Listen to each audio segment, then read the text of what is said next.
Right now, on to the point. A conservative advocacy group sues local library officials why they claim their First Amendment right was violated. The district attorney expands his lawsuit against Sacramento's homeless response. This isn't about politics. I'm not the one that, is terming out of office. I'm not the unelected official. An inside look at one area they're fighting over and the response from the mayor. And California is running out of license plate numbers. We're looking at how they're made and asking what's being done to fix this. Good evening. This is To the Point. I'm Alex Bell. The Yolo County chapter of the conservative parental rights group Moms for Liberty is suing Yolo County and two librarians. They say a county employee violated their First Amendment right to free speech. And Becca Habegger shows us the incident that sparked all of this. And she also spoke to those who are filing the lawsuit and with the people who call the group's message harmful. I will give you one warning on that. I'm asking you to leave. You might recall this moment from back in August. A library official shut down a meeting held by Moms for Liberty at the Mary L. Stevens Library in Davis. Using one of the meeting rooms available for public use, the group was holding an informational forum opposing transgender girls and women on female sports teams. The day I was at the library, I was there to share my experience of being a college athlete. Sophia Laurie is outreach director for the California Family Council. When I was 10 years old, all I wanted to be was a college soccer player. But my heart breaks because current 10-year-old girls cannot achieve the same goals as long as men are playing in women's sports. By saying that statement, I was heckled by some of the protesters in the crowd, as well as the librarian then threatened to shut down the event, and then he eventually did shut it down. I will give you one warning on that. I'm asking you to leave. Because Laurie repeatedly referred to trans women as men or biological men, her use of misgendering language prompted library official D. Scott Love to end the meeting. Now, Laurie and Moms for Liberty are suing the county, saying the librarian violated their right to free speech. No matter if you disagree with me or agree with me, we have the right to speak. We'll go the distance because this is important for everyone. Logan Spina is an attorney with Alliance Defending Freedom and is representing Laurie and Moms for Liberty in this lawsuit.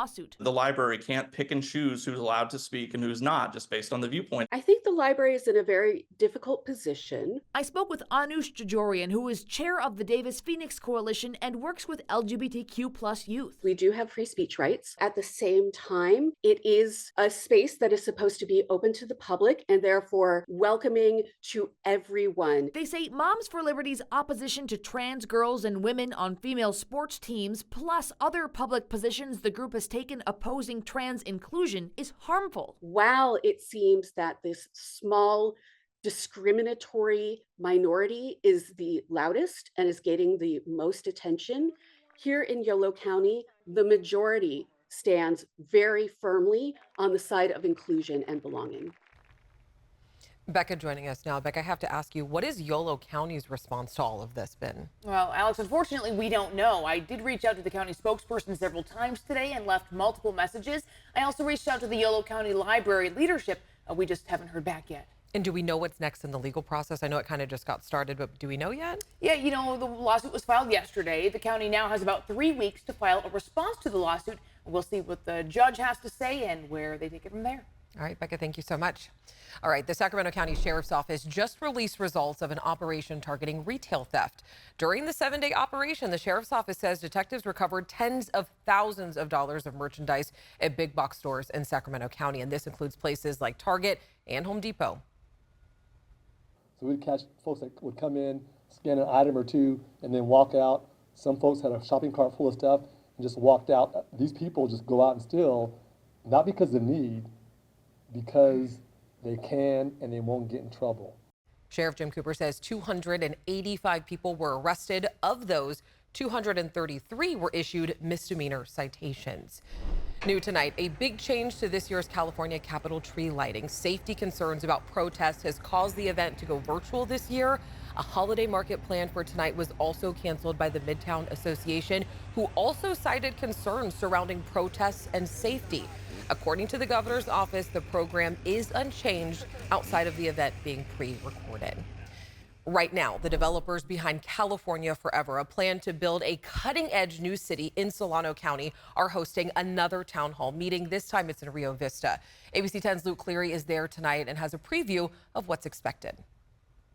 We're just outside the town hall, now underway for a project that was controversial before people even knew what it was. As new details emerge, people have been eager to learn more about what the developers have in store and to voice their opinions. Flannery Associates, the group of Silicon Valley billionaires buying up 52,000 acres of farmland in Solano County near Travis Air Force Base, introduced California Forever a few weeks ago. And the project got off to a rocky start because local leaders had been raising concerns about the mysterious land purchases. Now that the group is out in the open, they're trying to explain and sell their vision for this brand new city with a series of town halls around the county.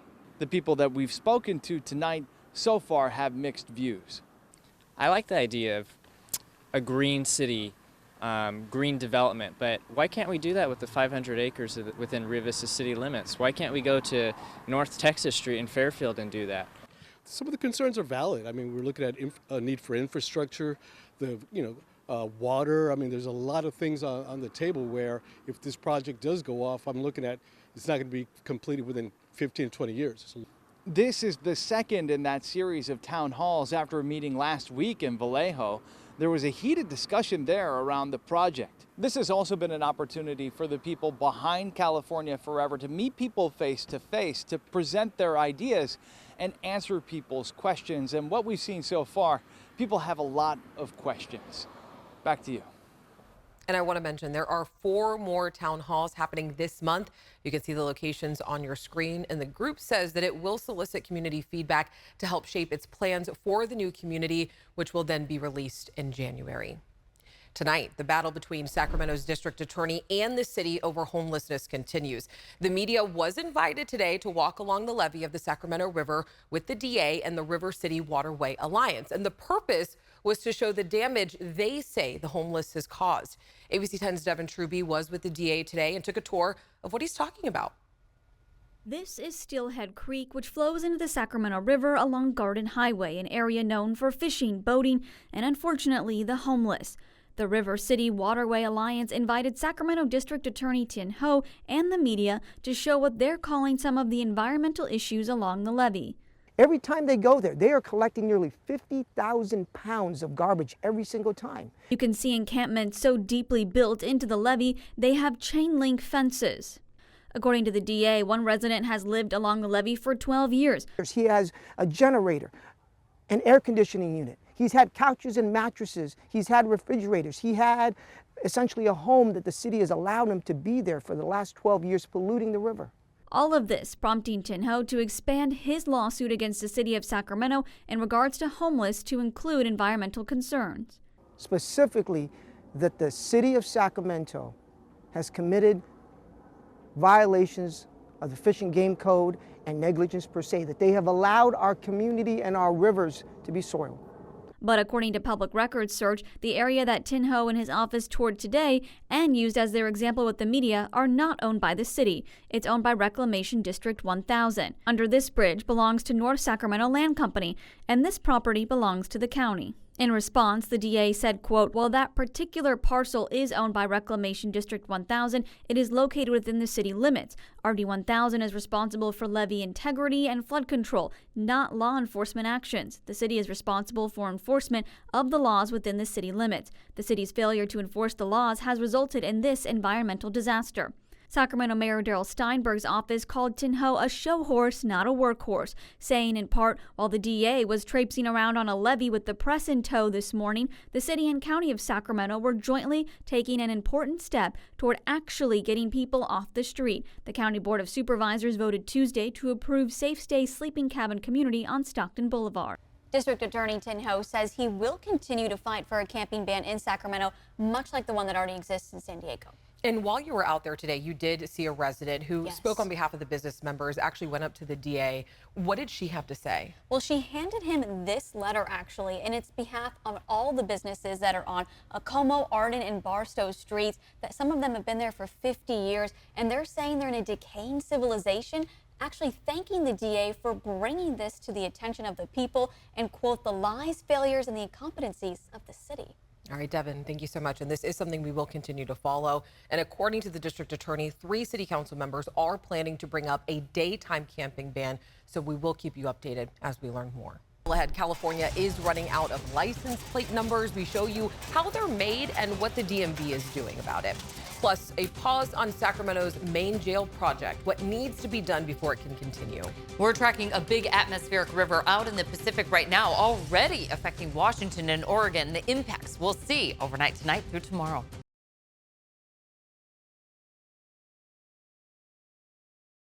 All right, Chief Meteorologist Monica Woods with our forecast. Some rain and snow coming tomorrow. I know. Yeah, it's that time of year, so we're kind of flip-flopping between the dry weather and mild conditions back to more of a rainy and snowy outlook. That weather system already impacting parts of the Pacific Northwest. We're just right now seeing some cloud cover starting to increase across the state, but this is a much bigger system. So you can see a tremendous amount of rain and a big plume of moisture out in the Pacific. That's what's headed our way.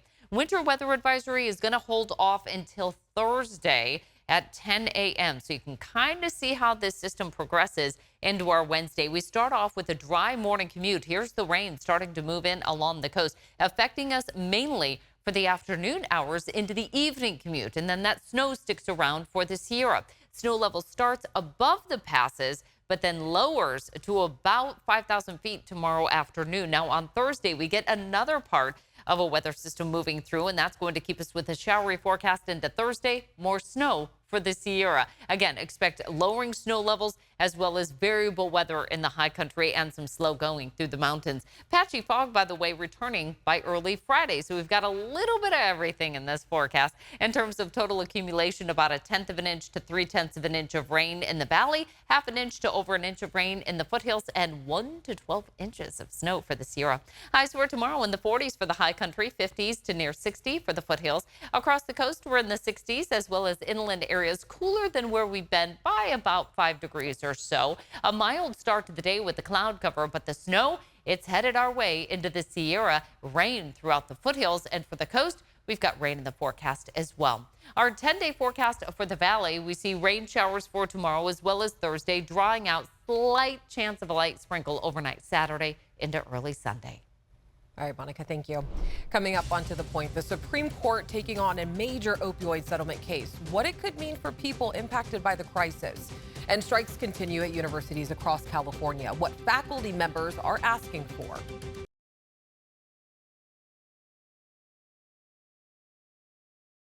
California is running out of license plate numbers. Within the next 3 years, the sequential 7-digit number letter combination that we see on state license plates will be used up. ABC 10's John Bartel took a deep dive into how license plates are made and what the DMV will do next.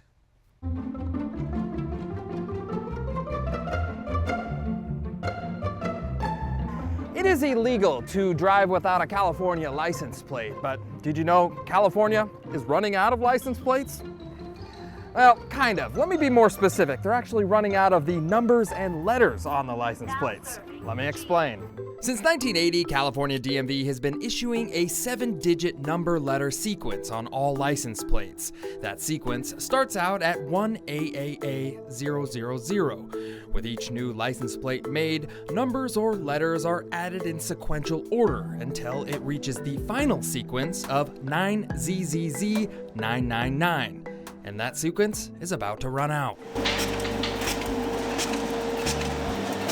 Every single California license plate is made in one place, the town of Represa.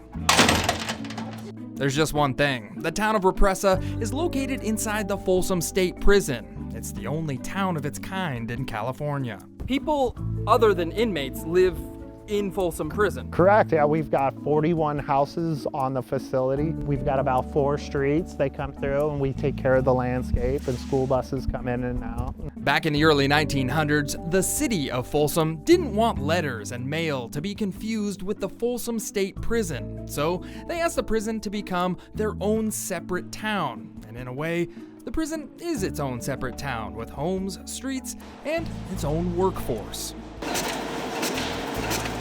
And one of the biggest jobs in town is manufacturing license plates. They're all made right here.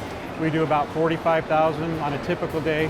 Yeah, you heard that right. 45,000 license plates a day. No wonder California's blowing through the 7-digit sequence so fast. Are people losing these license plates, or we just have that many cars in California? Well, it's a combination of both. It's primarily new cars coming in, but yes, there are replacement plates. And to make the 45,000 plates a day, you need a lot of metal. It takes about 13, on average, 13 rolls of this aluminum each day. That's a lot of aluminum. At 800 pounds per roll, that's quite a bit of aluminum. William Davidson is the general manager for California Prison Industry Authority, a program that teaches incarcerated people job skills so they can find employment when they're released. They're not going to obviously go out and get a job stamping license plates outside of here. Whether it's a manufacturing job on the outside, any type of a job that they get, these skills that they learn here are very transferable. I made this out of scratch. Some of those skills include fabricating specialty parts for the complex license plate machines. This is the first career type job that I've had since I've been in prison, and I look forward to doing this on the streets when I get out. Folsom is a transitional prison, and like many inmates here, Antonio Calles has served a majority of his time. When I was 14 years old, I was playing with my dad's gun and I killed my best friend. I lied about it, and I was found guilty for murder in the first degree as a result. And I've been here ever since. Working in the license plate machine shop along with therapy has given Antonio the skills he needs to get accepted into college and into a prison transitional program. I go to board in December. If I'm found suitable, I could be out around May of next year. The Folsom Prison is full of job skill training, including a world-class Braille textbook program for the blind and a CAD-based architectural design class. A UC study shows that job training through the California Prison Industry Authority significantly reduces recidivism. And of those who were in our program, 85% of those individuals did not come back to prison. Now, I asked the DMV what their plan is when they run out of license plate numbers in 2027, and in this written response, they told me the DMV is still considering its options. Good news for them, they got a little time. In Sacramento, I'm John Bartel. The controversial plan to expand Sacramento County's main jail has been put on pause. The county says construction will be put on hold until they can get a third party to review the project and work performed by their consultant, Naughton Lewis. The county says it found a number of issues in some of their consultants' reports. They have yet to announce concrete steps of what is next, but says the third party will be hired through a competitive bidding process. A tragedy at last night's Kings game. A 30-year-old man died while in the first quarter of the game, and the team said in a statement that EMS tried to administer CPR, but sadly, he did not survive. The Kings sent their condolences to his family and loved ones, and the man has not yet been identified. Right now, faculty at the California State University system are on their second day of strikes. The union plans to strike at 4 locations total, including Sacramento State on Thursday. This is video from their strike yesterday at Cal Poly Pomona. The group is fighting for a 12% pay increase as well as an increase in parental leave from 6 weeks to a full semester. The chancellor's office says the pay increase is not feasible, and they say the increase would cost the system $380 million in new spending. Happening in Washington, the Supreme Court is considering whether to approve a landmark bankruptcy settlement for Purdue Pharma. That is the company that created and marketed OxyContin. And the company and its owners, the Sackler family, are thought to have played a large role in starting the opioid crisis. If the deal is approved, the family would have to pay about $6 million to families and state governments. They could also be protected from future lawsuits, which some justices have questioned. It's overwhelming, the support for this deal, and among people who have no love for the Sacklers, among people who think that the Sacklers are pretty much the worst people on earth. They've negotiated a deal which they think is the best that they can get. So I'm wondering why one nutcase holdout should hold up something like this. How the justices rule on this issue could have major implications on other bankruptcy cases. The court's ruling is expected next June. Next, meet the man bringing holiday cheer to Amador County.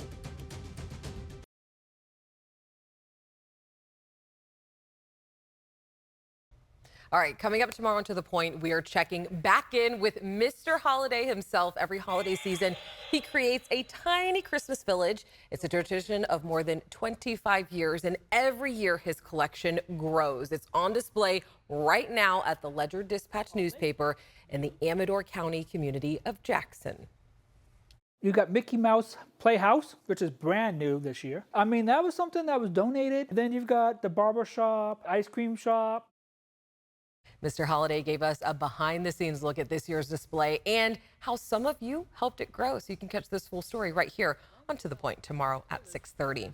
As always, we want to hear what's going on in your community, so make sure you reach out to me and the team. You can always email us at tothepoint@abc10.com. Have a great night, and I'll see you right back here tomorrow.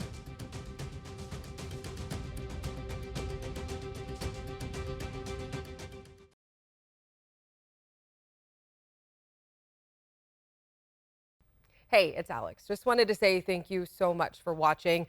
I really love hearing from everyone, and I hope that you'll stay in touch. Reach out to me on Facebook at AlexBellTV, or you can email me at tothepoint@abc10.com, or you can even send me a text message at 916-321-3310.